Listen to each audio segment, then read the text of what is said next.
Tagal na nawawala na kaibigan ko. 3 araw na nawawala. Bata, gusto mo malaman? Tara. Uy! Phoenix! Nandiyan ka lang pala. Tara na! Alis na tayo! Dahil sa kanya, mahanap ko na namin. Salamat!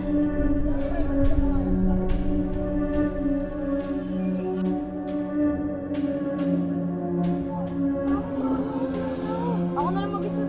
Nabalangay na kami. Ay! Nagsialisa na sila dahil sa paligyan. Ay, nadamay na rin kami doon! Kasama ka ba doon? Okay. Tara, sama Tara, sama kayo sa ano. Alam mo ba kung sino nakakita na nakapatay na yung balot center? Ito ang kaibigan ko. Namukhaan mo ba yung mukha ng balot bender? Oo. Ah, sige. Pwede ko i-report sa police station. Alis na tayo. Teka lang, bago tayo malis, pwede niyo ba ako tulungan hanapin kaibigan ko? Sige. Pero anong pangalan niya? Siya ang pinaka-best friend ko.